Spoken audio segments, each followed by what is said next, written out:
If we want to know where God is going, we look to the Word.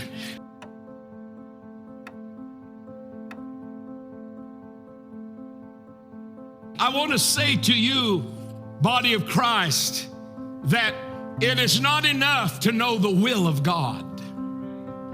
We want to know the will of God. Without knowing the will of God, we wander aimlessly, directionless. We have a tendency to go in circles, in fact, because we don't like to go too far beyond our comfort zone.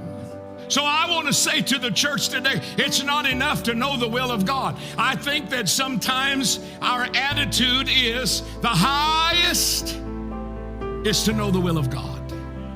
If I can know God's will for my life, then I have really achieved something. Well, I want you to know that until we know the way of God, and until we are able to understand the ways of God, it does us very little good to know the will of God.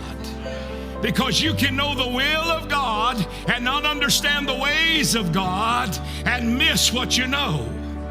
You may know that it is God's will for you to go to a particular place, but if you don't know the way of God, you won't know how to get there in God's will. You understand?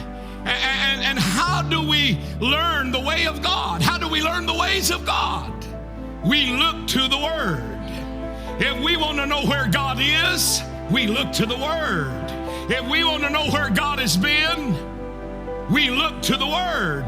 If we want to know where God is going, we look to the Word.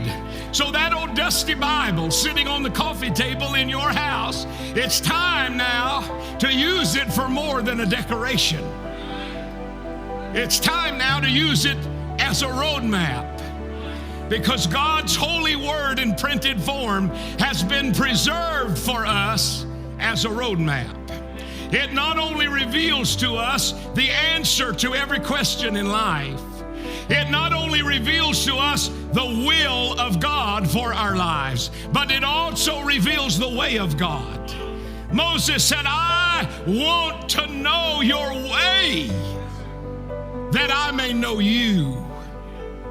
You see, it's not enough to know what God has done. You've got to examine what He's done to begin to try to discover His heart.